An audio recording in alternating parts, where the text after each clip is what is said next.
Estou aqui no centro de Katmandu.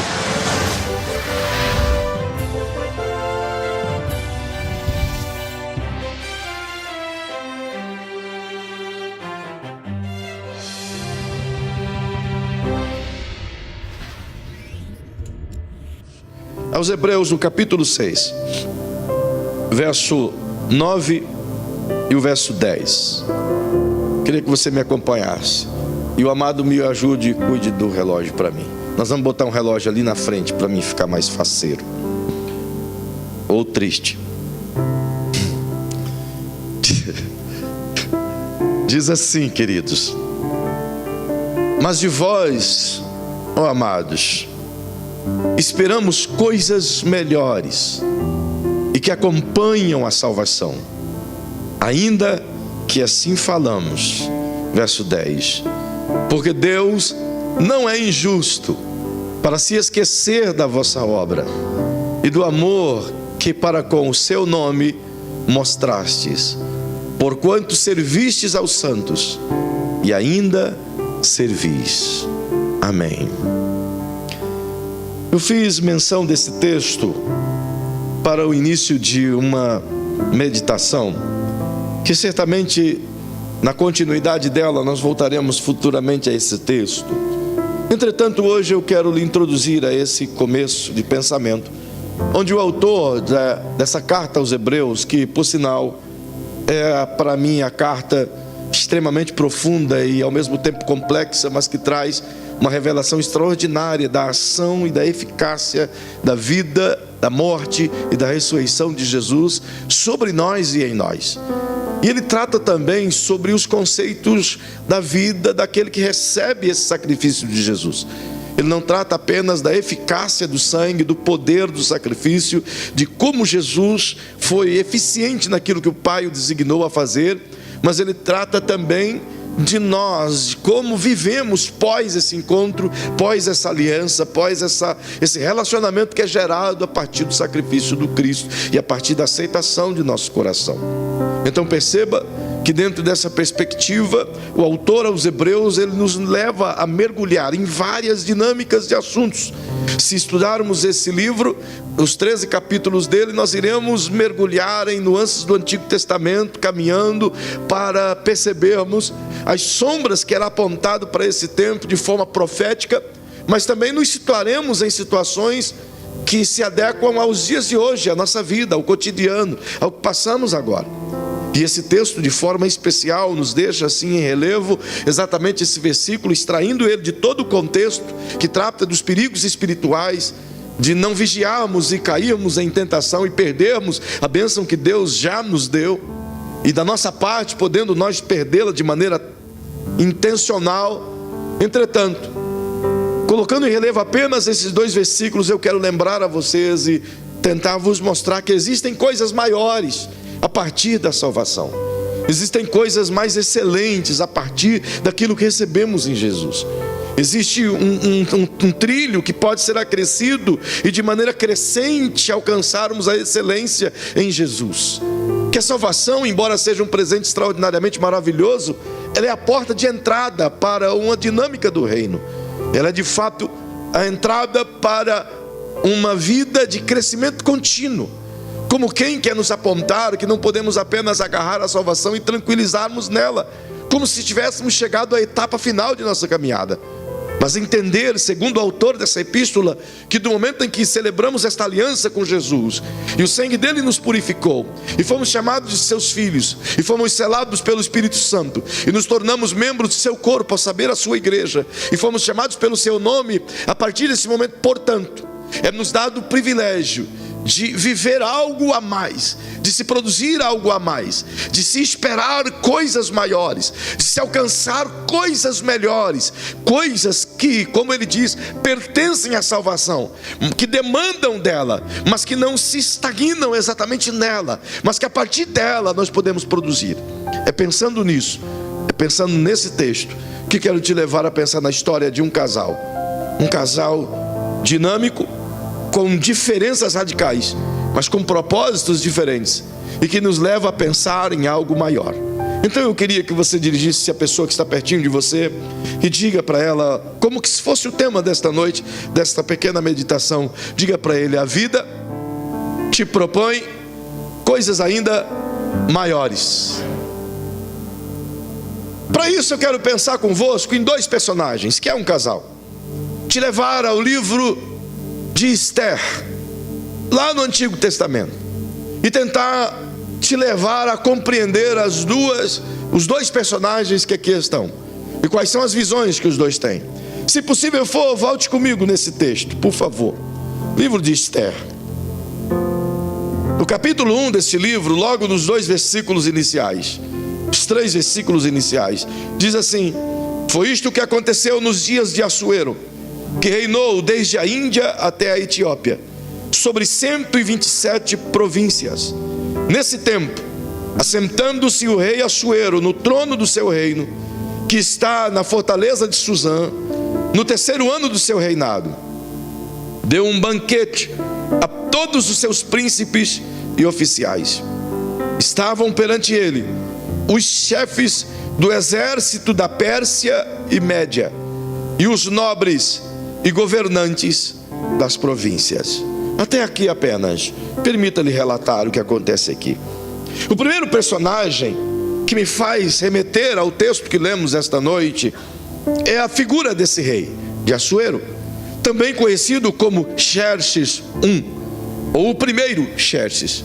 Esse cara, ele tem uma vida maravilhosa aqui no seu palácio, na fortaleza de Suzã, ou melhor, na cidade de Suzã. Ele é herdeiro de um império extraordinariamente magnífico. Precisa saber que o império no qual ele domina, o império medo-persa, não foi uma astúcia dele, não foi proveniente de sua capacidade militar, não foi proveniente de suas campanhas militares, ou de seu esforço para chegar onde chegou. Ele está aqui porque ele herdou o trono de seu pai, o Dario II. Esse cara, Dario, também herdou o trono, não diretamente de Ciro o Grande, mas herdou de alguma maneira a extensão desse reino todo.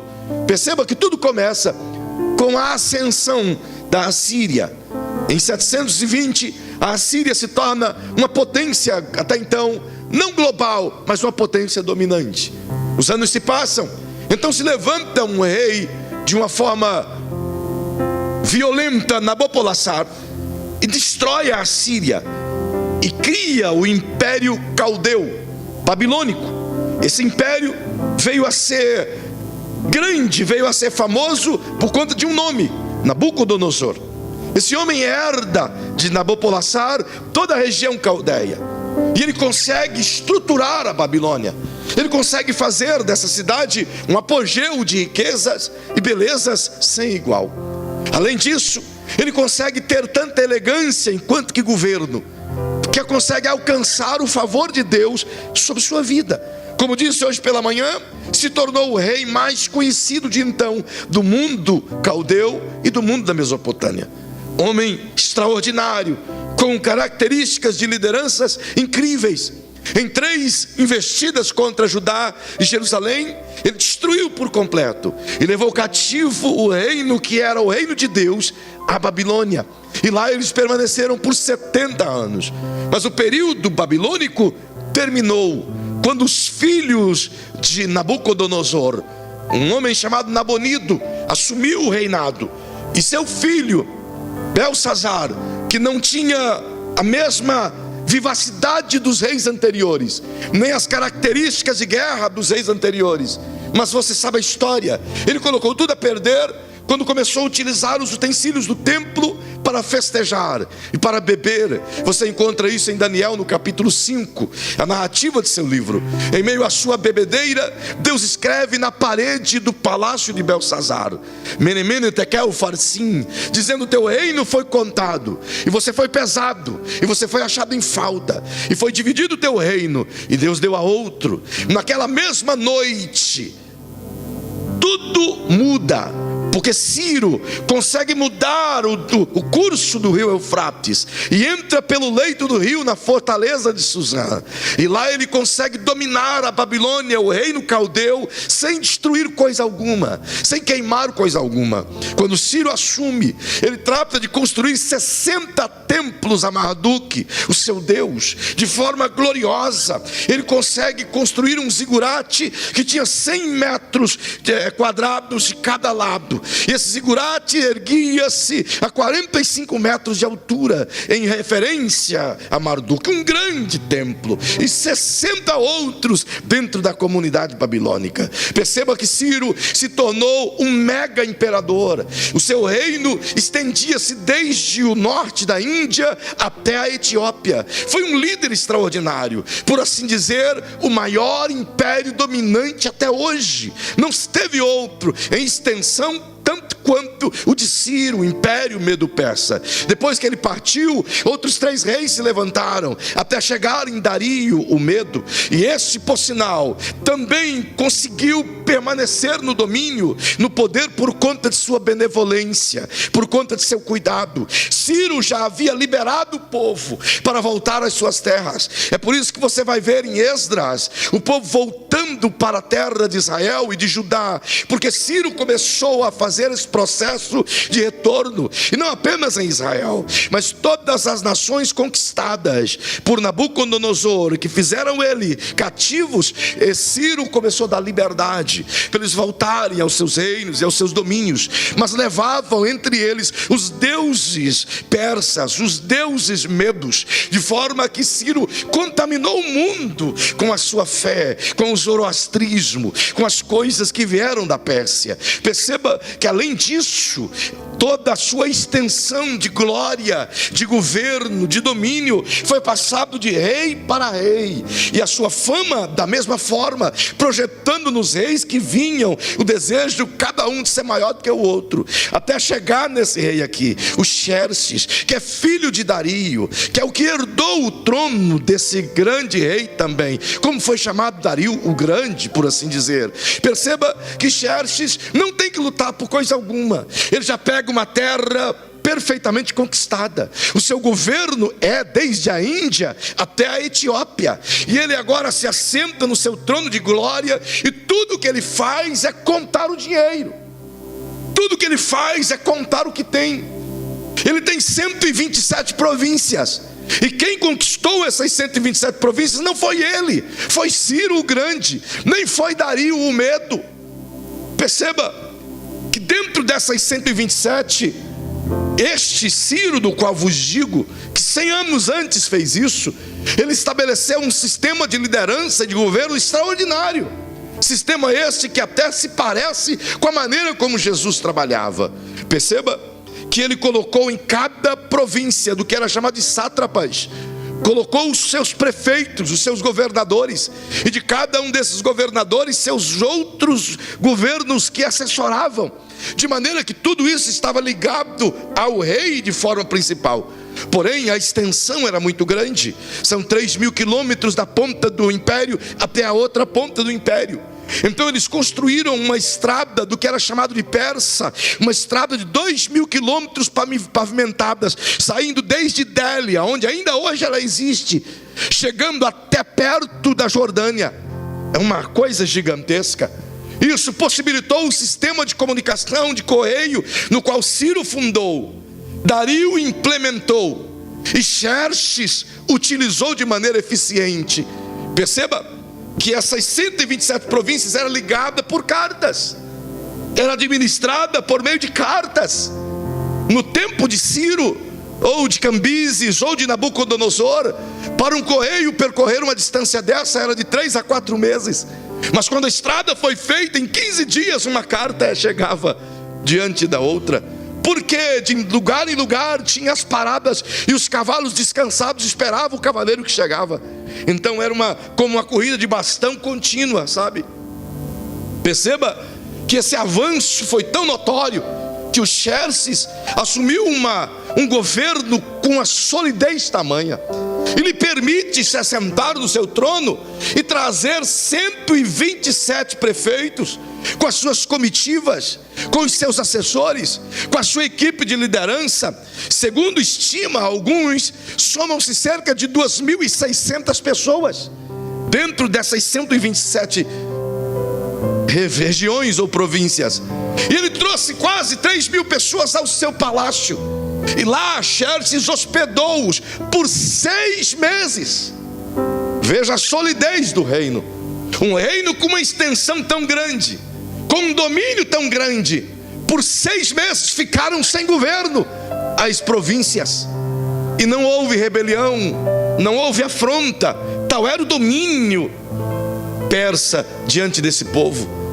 Ele podia folgar, ele podia se sentar em seu trono. Então tudo que ele culminou no seu coração foi: eu posso mostrar a minha grandeza e a minha glória. De modo que não havia mais o que conquistar. Eles não podiam empreender a sua fronteira para a Europa, porque na Europa já havia impérios dominantes. Roma, que estava ascendendo, dominava toda aquela região da Europa, e era como que uma fronteira intransponível. Então para que guerrear com um povo que sabe que vai perder? Vir a região da Arábia é um deserto constante. Colocar o povo para marchar no meio do deserto, para quê? A única coisa que ele tentou fazer foi conquistar toda a Etiópia, mas percebeu que os etíopes que estavam na região sul eram mais violentos e mais fortes. Então ele recuou na primeira batalha. Quando ele percebeu isso, ele disse: não há mais o que conquistar, não há mais o que avançar. Eu vou simplesmente, confortavelmente sentar no trono que herdei de meu pai Dario, e aqui contarei a minha riqueza, mostrarei a minha glória, evidenciarei o meu domínio. E foi isso que ele fez. Para que isso acontecesse, ele fez essa festa que durou 180 dias. Trouxe os seus líderes, eles ficaram no seu palácio durante 180 dias, sendo treinados, ouvindo dele toda a sua grandeza, ele mostrando seu ouro, sua prata, sua riqueza, a cidade que ele construía, Persépolis, em honra aos seus deuses e em honra ao Império Persa. A cidade que ele construiu, Persépolis, era de fato e verdade uma linda riqueza. Nota-se ainda hoje na arqueologia e nos lugares, nos sítios que lá existem, a grandeza dessa cidade. Tanto luxo, tanta riqueza, tanto ouro, que ela encantava as pessoas só de olharem. Não basta dizer que em Suzã, a fortaleza, a própria Babilônia, se destacava pelo seu luxo, pelos seus mármores azuis que brilhavam ao longe, pelo seu ouro na cobertura dos templos, pelo luxo que irradiava de suas cortinas de 6 a 8 metros de linho fino de alto a baixo. Era uma suntuosidade, era uma cidade maravilhosa. A sua muralha intransponível tinha 37 quilômetros de comprimento, intransponível. Perceba que a riqueza deles era extrema e sobressaía. Para você ter uma ideia, a carruagem que Ciro usava era de ouro maciço. Tal era a nobreza dessa gente. Então tudo que eles tinham que fazer era mostrar a sua riqueza. Foram homens hábeis em construções. Se você estudar um pouquinho sobre os impérios caldeus, persas e medos, você vai ficar encantado com o que eles construíram. Essas pirâmides que estão em pé ainda hoje nos encantam. Imagina você estudar as cidades que aqueles homens conseguiram construir sem o auxílio de equipamentos sofisticados como temos hoje.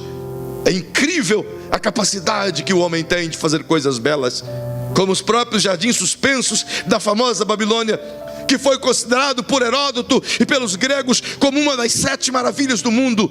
Jardins que eram feitos sobre colunas de 12 metros de altura. e uma extensão gigantesca, maior do que o estádio de futebol, onde você navegava dentro de um labirinto cheio de flores. Coisas riquíssimas. Conseguiram elevar água até lá em cima, que caía como uma cascata. Uma riqueza maravilhosa. Então tudo que sobra para Xerxes é celebrar o seu luxo, é celebrar a sua pompa, e é mostrar para os seus liderados quem ele é de fato e verdade. Então tudo que ele tem de objetivo na vida é mostrar o que é, mostrar o que tem. Seu propósito primário é mostrar a sua luxúria, a sua grandeza, o seu efeito causador de impacto nas pessoas que o vê. Diferente de um outro personagem que você encontra anos antes, 440 anos antes desse, a saber, Salomão, que encantava o mundo não com a sua riqueza apenas, mas com as suas palavras. A Bíblia diz que o império que Salomão construiu não foi feito sobre ouro, prata ou pedras preciosas, mas foram feitos sobre requintes de sabedoria, nas quais o mundo todo vinha ouvi-lo, saber o que ele tinha para contar. Perceba que, diferente de Salomão, que expusera a sabedoria para o mundo, esse cara, ele expunha sua beleza, sua riqueza e a sua ostentação para o mundo. Faz nos lembrar, evidentemente, os dias de hoje, onde as pessoas procuram mostrar mais do que nunca aquilo que têm, ou tampar aquilo que são com coisas meramente aparentes. E a verdade é que talvez Xerxes, tudo que ele tinha era um coração extremamente vazio e cheio apenas de coisas exteriores que faziam dele o que ele era. Note, por exemplo, em meio a 180 dias, você não vê nenhuma descrição de estratégias, de domínio, de construções, ou de assuntos para o povo, ou de ajuda para as nações, que esse homem poderia fazê-lo, mesmo que fosse para os seus dominados, mesmo que fosse para as nações das quais ele dominava. Mas tudo era concentrado ali, tudo vinha sobre ele, toda a glória, todo o ouro era ali. E tudo que ele pode fazer agora é mostrar isso regaladamente. O propósito do seu coração não passa disso. Então ele propõe estar com esses 127 líderes e suas comitivas, quando está para terminar esse período de 180 dias. Então ele convoca um grande banquete. Perceba que se esse banquete foi dado para toda a comitiva, é um banquete de 7 dias para mais de 3.000 pessoas. É uma festa longa. E diz a Bíblia, como eram 127 nações diferentes, com costumes diferentes, com ideias diferentes, com gostos diferentes.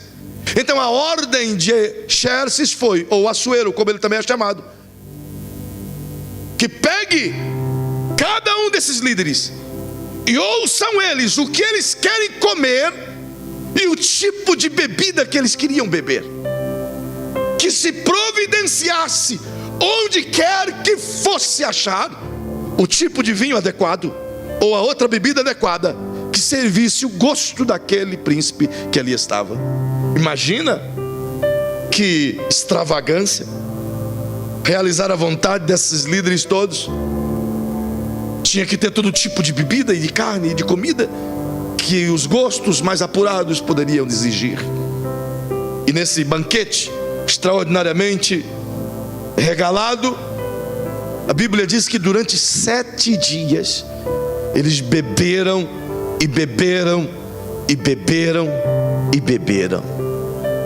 No fim de 7 dias, o propósito do coração de Assuero de fato aparece.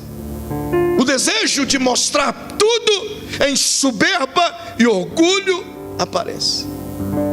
Abro parênteses para dizer que não há nada mais destrutivo na vida do homem do que o orgulho. Não há nada mais arrebatador, destruidor do que o orgulho. Quando o cara passa a olhar para dentro de si mesmo, como achando ele a última bolachinha do pacote, então infelizmente todo o seu sucesso começa a ruir. O orgulho é o pré-anúncio da soberba. O cara pode até conter a sua soberba, até o momento em que o orgulho achar espaço no seu coração. Quando o orgulho aparece, a soberba vem de sobressalência. Então a prepotência toma espaço, e aí ninguém mais segura. E se tem uma coisa, como a Bíblia diz, que é difícil de suportar, é alguém orgulhoso. Você suporta todo tipo de pessoa, mas a Bíblia diz que há um tipo que é insuportável, é o orgulhoso. Então diga para quem está ao seu lado: o conselho bíblico é que do orgulhoso afasta-te. É tão difícil, não é? O orgulho, ele é tão maligno que ele destrona até Deus do coração daquele que permite. Ele é tão maligno que ele consegue roubar os propósitos, ele consegue burlar os planos, ele consegue maquiar o que seria honesto, o que seria puro, e consegue destruir tudo isso e colocar as ruínas no lugar, como que se fosse coisas boas. Não entendeu. Podia ter lido a história. Se ele viajasse na história 80 anos antes, ele ia conhecer a história de Nabucodonosor, o reino da cabeça de ouro. Um homem que tal governo tinha, e melhor do que Ciro, melhor do que Assuero, esse homem Nabucodonosor tinha, porque Deus disse a ele: tu és meu servo, eu te levanto como um braço de ferro. Deus disse a ele, Deus deu a ele o governo global. Deus deu. Foi isso que Daniel disse: tu és a cabeça de ouro. Deus te colocou como o maior de todos os reis. Foi Deus que fez isso. Nesse momento, Nabucodonosor, que era caldeu, ele ainda assim temia a Deus e dava a Deus louvores. Até que no capítulo 3, o orgulho começou a entrar no seu coração. 3 de Daniel, onde alguém balbucia no seu ouvido e diz: escuta, Nabucodonosor, tu és o rei de reis. Diga para quem está pertinho de você, diga: todo propósito é diluído quando alguém sopra no seu ouvido elogios que você não quer, mas que sua alma aprecia. Isso é um mal. A Bíblia diz que melhor são as palavras que ferem de um amigo do que as lisonjas de um inimigo. E chegaram no ouvido de Nabucodonosor e começou a dizer: tu és o rei de reis. Foi isso que Deus disse a teu respeito. Tu és um grande homem, tu és um grande líder. Isso aconteceu 80 anos antes de Assuero. Tu és um grande líder, tu pode se tornar uma potência maior do que tu és. Então vamos mostrar a tua grandeza, ó grande Nabucodonosor. Que faremos, disse ele? Vamos fazer uma estátua de ouro de 4,5 metros de altura, e todo mundo se inclina diante dela. Coloca as 127 províncias a se inclinarem diante dela. Então Nabucodonosor gostou da ideia e mandou fazer essa estátua. E tudo começou ali. É nesse momento que Sadraque, Mesaque e Abednego não se inclinam diante disso. É diante dessas provas que Daniel não se rende diante dessa inclinação ao mal, e são lançados de maneira voraz dentro de uma fornalha ardente. E você percebe que o orgulho já estava dentro do coração de Nabucodonosor. Foi o primeiro passo. Em seguida, seu coração se ensoberbece de tal maneira que agora ele olha para si mesmo como: não há outro rei igual a eu, ou igual a mim. Sou quase um Deus nessa terra. Quando ele pensa nisso, Deus diz do alto dos céus: eu ainda estou no trono. e tirou a glória de Nabucodonosor. E ele amanheceu louco e foi para o seu jardim suspenso comer grama como um animal de carga. E lá ele pastou, comendo grama como um animal, humilhado por anos.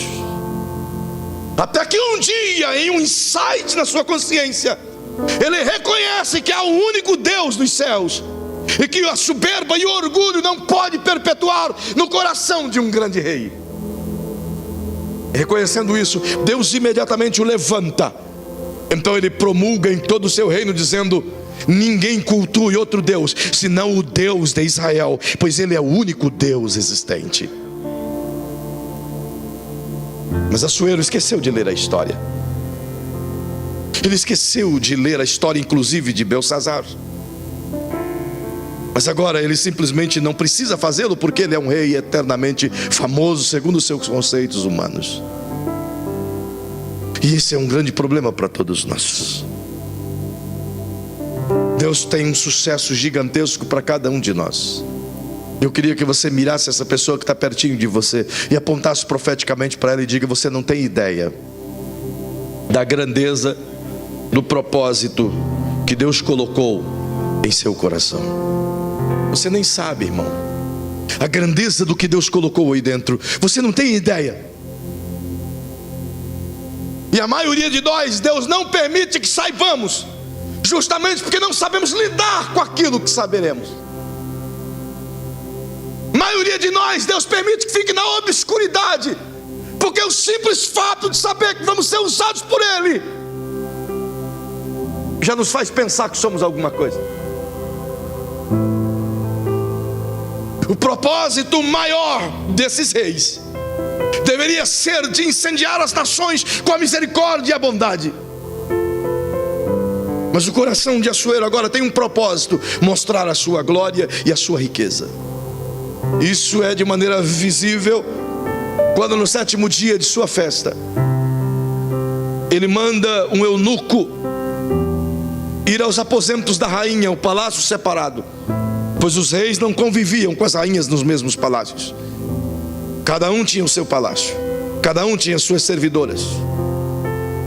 Então ele manda um eunuco, Memucã, ir até os aposentos da rainha e dizer a ela: o rei quer que você vista os seus trajes reais, sua coroa real, e desfile para os 127 líderes e as suas equipes para mostrar a sua beleza.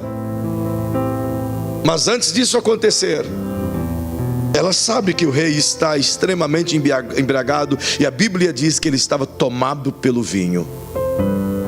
Então o que se tem agora é o desejo de um homem maligno querendo fazer a exposição de seu troféu. Qualquer mulher que está aqui, se colocasse no lugar de Vasti, iria ter a mesma ideia que ela teve. Ele quer simplesmente me mostrar como um troféu. Quem que gostaria de se andar como um troféu de alguém? Talvez ela fez da forma errada, mas o ímpeto do seu coração foi dizer: não, eu não quero ser troféu de ninguém. Por que ele não me chamou na honra no primeiro dia da festa? Por que vem me chamar agora depois que está embriagado? Isso é uma atitude tão desonrosa de um rei para com sua rainha. Mas o sistema tão machista dominante da época fazia disso apenas um mecanismo de humilhação para a mulher e não para o homem. Então a soberba dele expõe a nudez do seu coração e mostra tudo aquilo que ele é: um fanfarrão, um homem ocupado com os prazeres dessa vida, um homem que não passava disso aqui e que se assentou no seu trono para simplesmente usufruir daquilo que outros construíram. Então a tônica que eu tiro disso aqui é: nessa primeira fase, nós temos 2000 anos de história. Nesses 2000 anos de história, homens e mulheres foram mortos, decapitados, assassinados, queimados vivos, dados a animais ferozes. Viveram dias de fogueira, foram extirpados na Inquisição, caçados como animais pelos templários. perseguidos pelo Império Romano dominante, sabe, dizimados pela Igreja Romana no Império Bizantino, para chegarmos até aqui.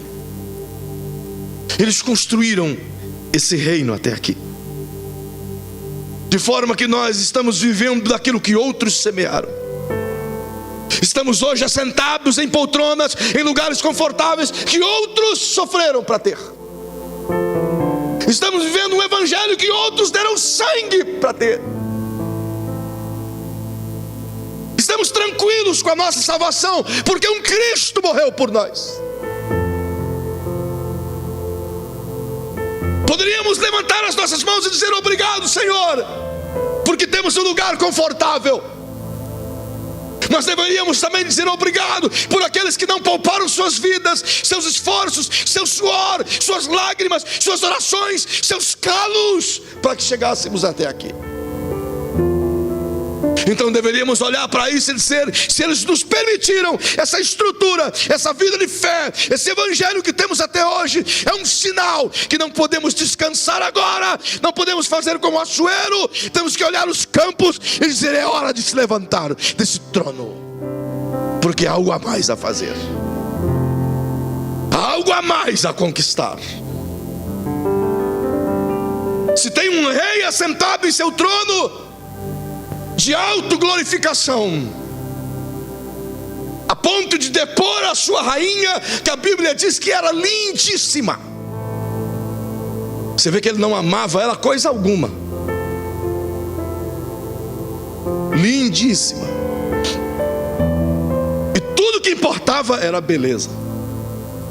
O que ele queria fazer com a rainha? Mostrar a beleza.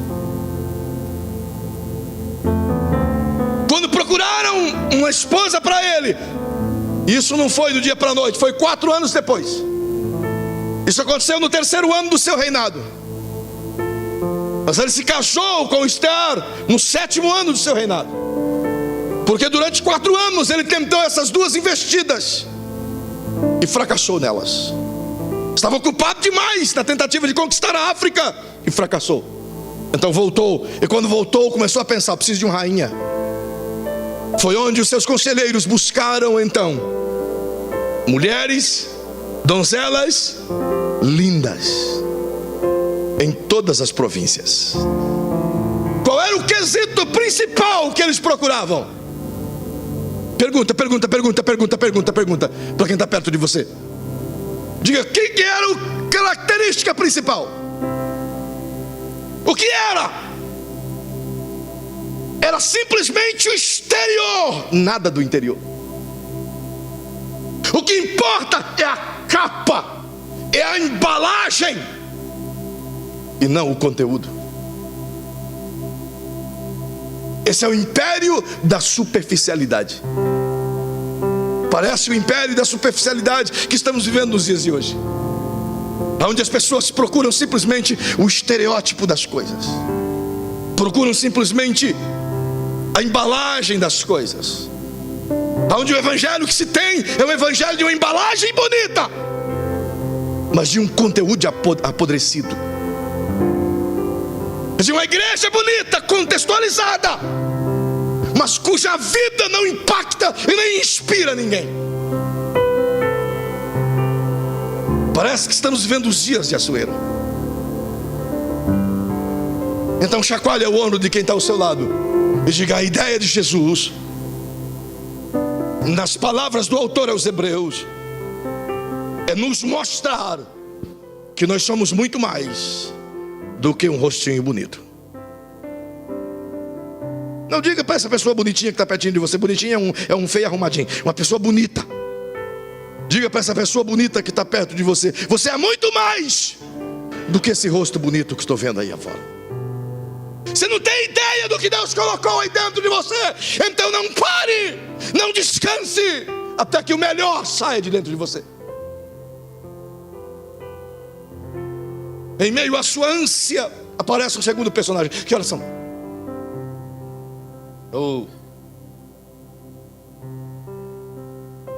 Aparece um segundo personagem. Esther.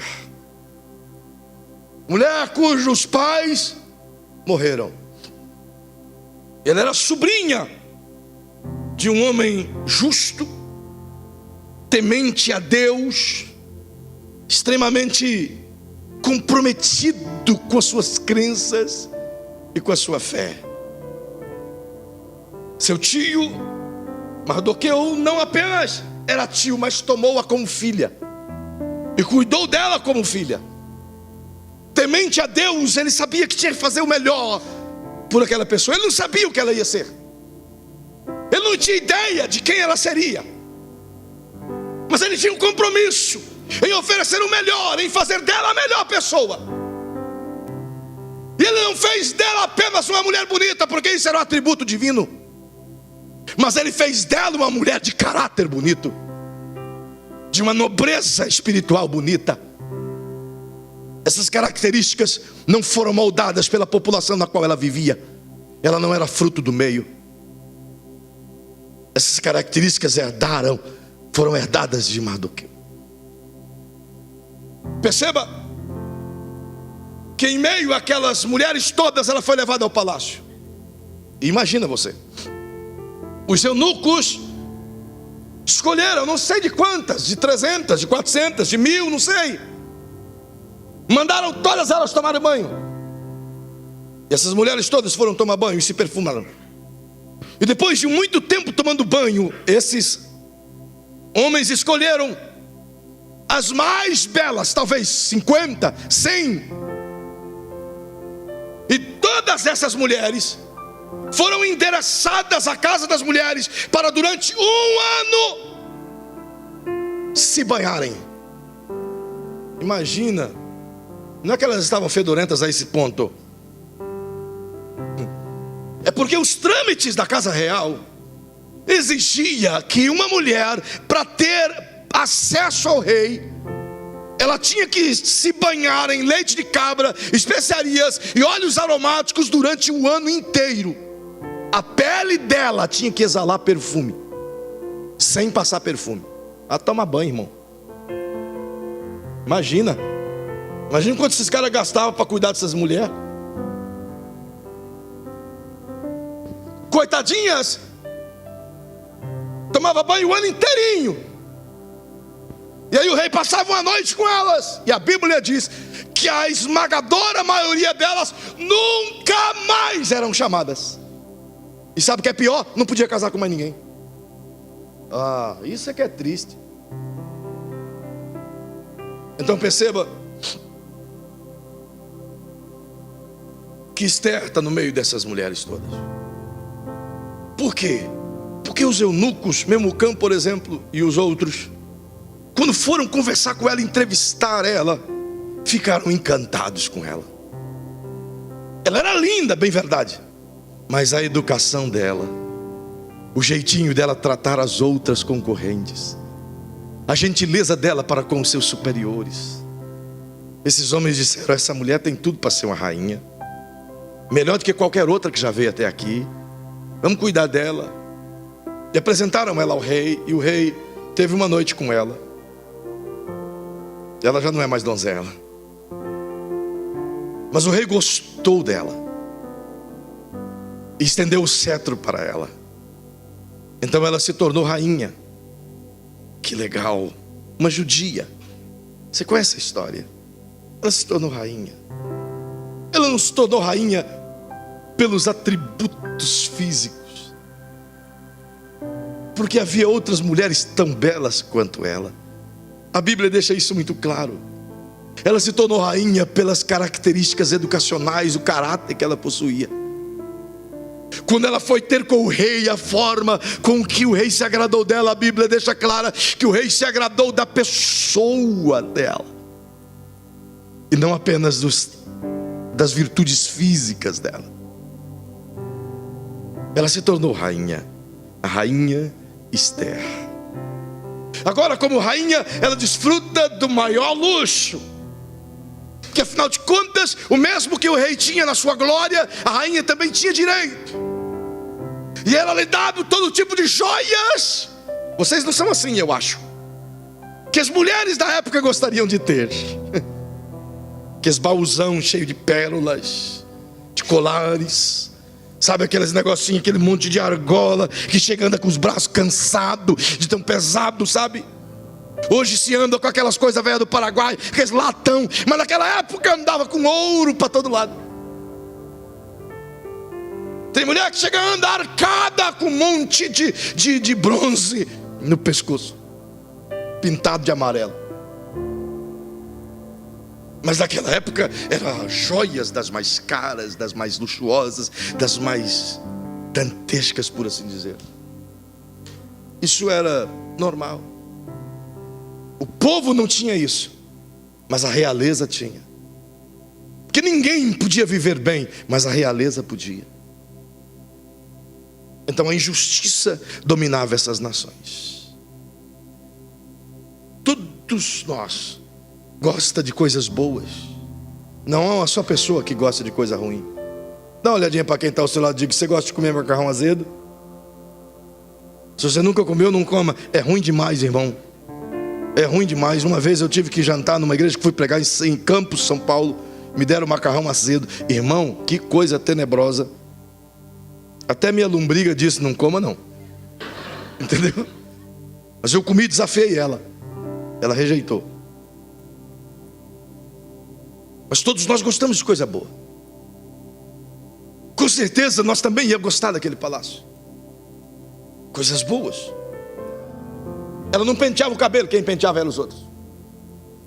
Ela não esfregava os pés, eram os outros. É muita frescura demais com a gente só. Mas era assim que tratavam. Então imagine, ela era uma pobre judia. Sai das ruas do judaísmo para os palácios de Assuero. Uau! Então agora ela está andando de carruagens, nos seus palanquins, tudo bonito, conhecendo as grandezas do reino. Está de forma suntuosa, governando com a sua sabedoria. Até que aparece a astúcia de Amã, um homem maligno, daqueles que sabe bajular bastante, que sabe dizer as palavras que o rei gostaria de ouvir. E ele conseguiu capturar o coração do rei. Se tornou o melhor amigo da corte.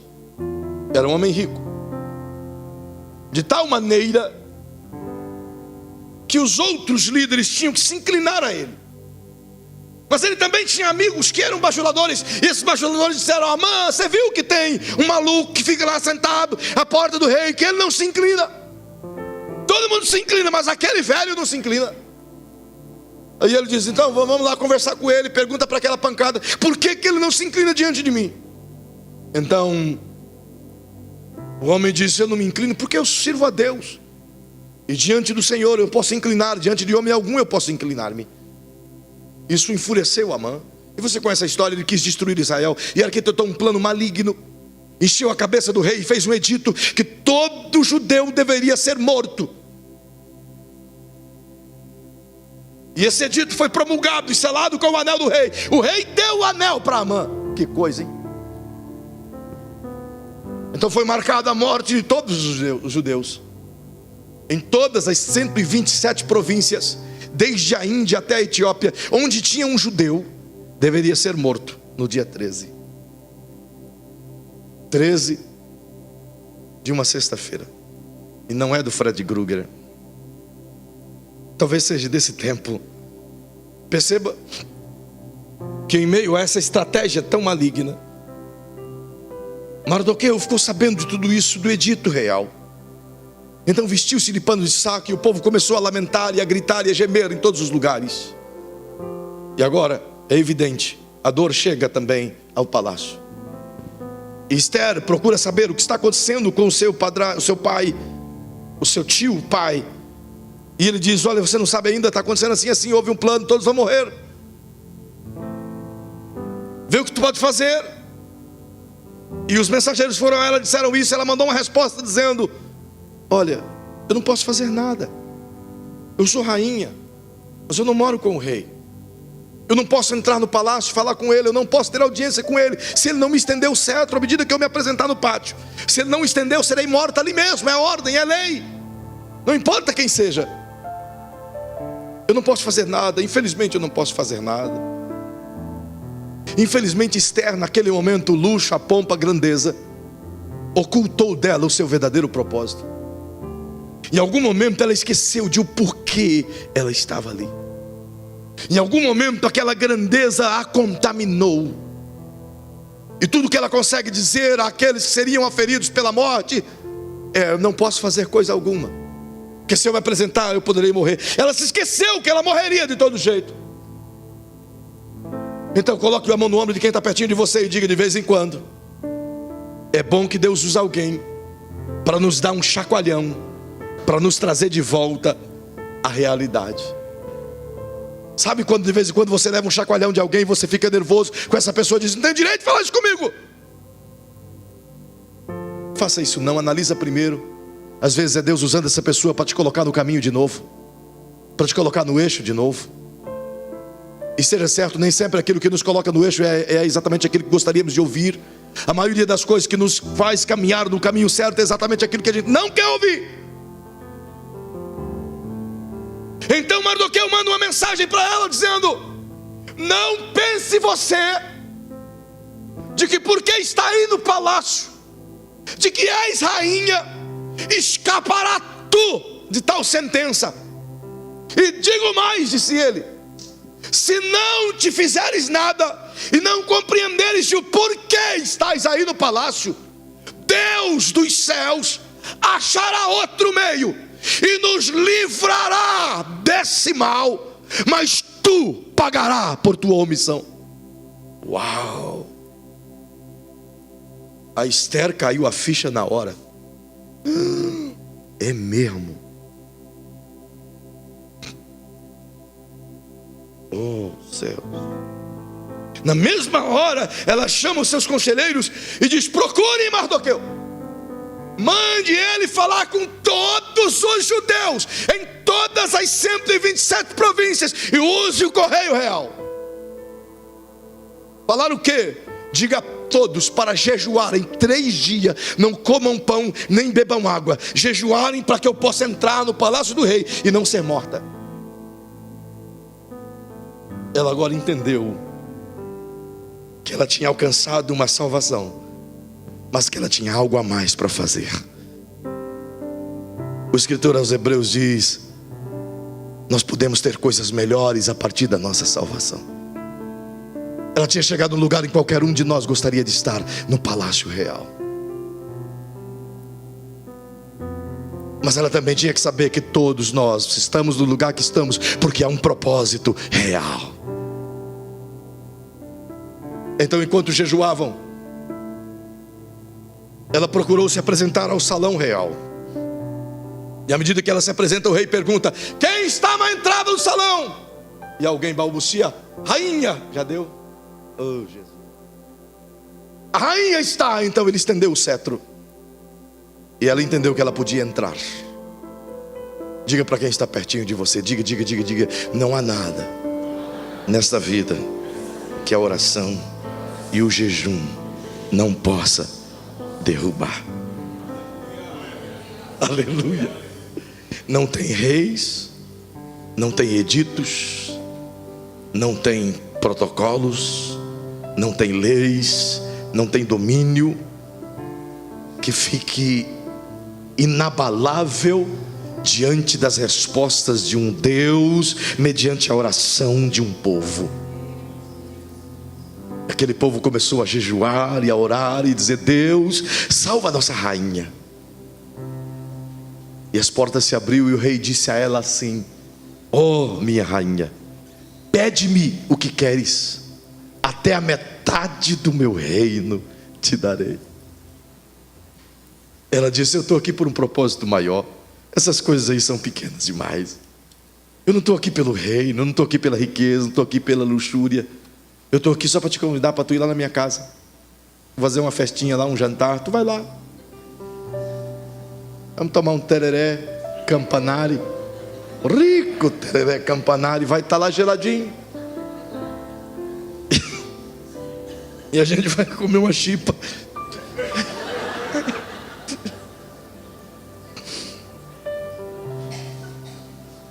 E o rei aceitou. E ela diz: leva o teu amigo Amã, ele gosta de chipa. E o Amã aceitou. Aí foram lá no banquete. E o Amã estava todo pomposo, chegou na casa dele e disse para a mulher dele: olha, você não tem ideia, eu estou com tudo, eu estou com a moral lá em cima. Você não há de saber da novidade. O que foi, homem? Conte. Ele disse: a rainha, menina, me convidou para ir na casa dela jantar, só eu e o rei, imagine.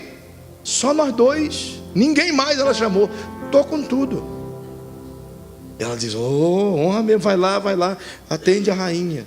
E foram lá no jantar. O rei olhou para ela e disse: minha linda rainha, o que você quer? Peça-me, até a metade do meu reino eu te darei.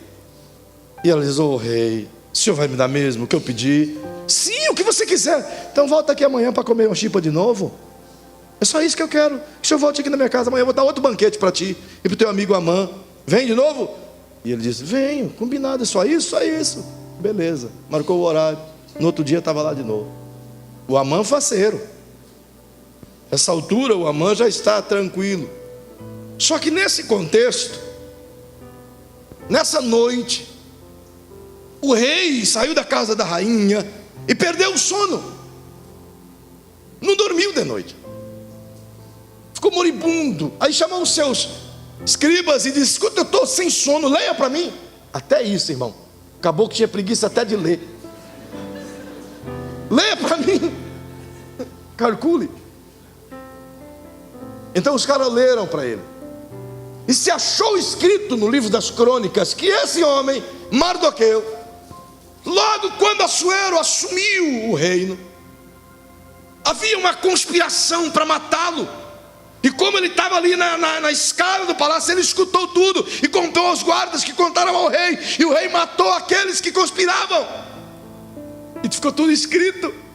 E o rei disse: escuta, mas quem é esse Mardoqueu? É aquele velho que fica ali na porta do teu palácio. E foi feita alguma coisa com esse homem para abençoá-lo? Ele disse: nada foi feito.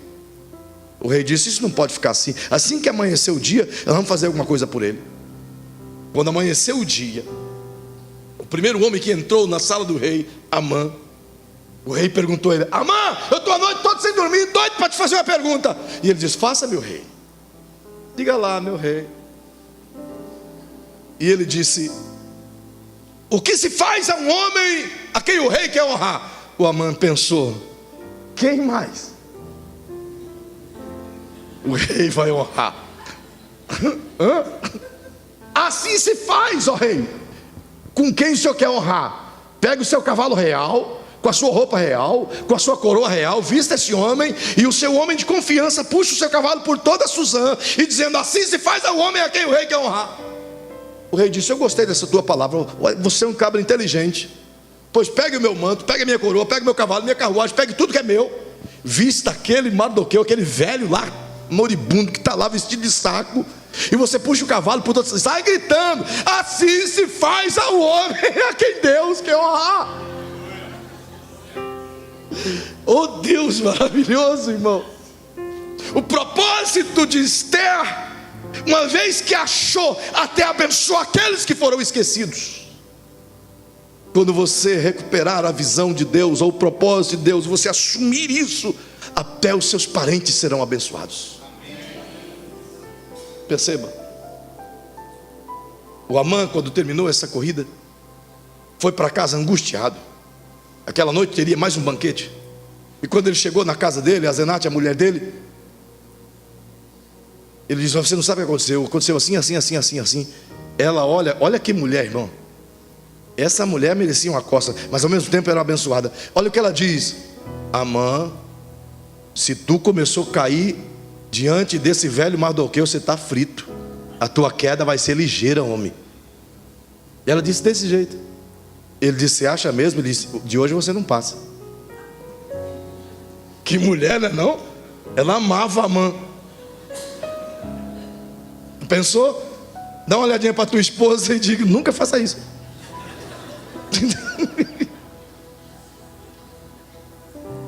E ele então se vestiu e foi para o jantar.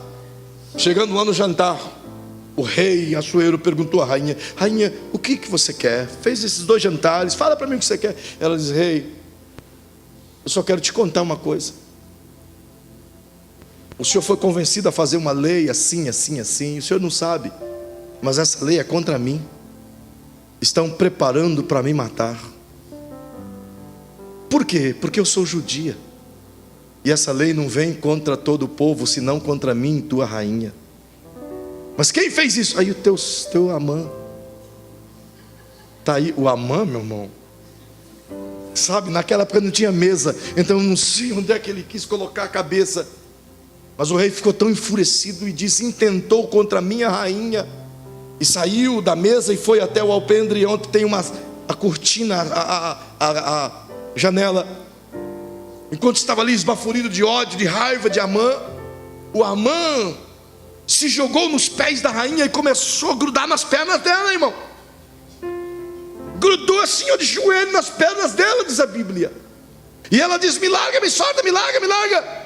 E ele diz: me ajuda, me ajuda, me ajuda. Fala bem de mim para o rei. Quando o rei volta e vira para trás e grita: e ainda assim quer violentar a minha mulher. Uau!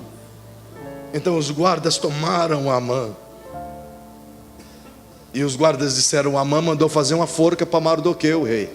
E o rei disse: enforcai-o nela. E enforcou Amã, sua mulher, os seus filhos, e seus filhos, e seus filhos. E o rei fez uma lei que todo Israel deveria ser livre aquele dia.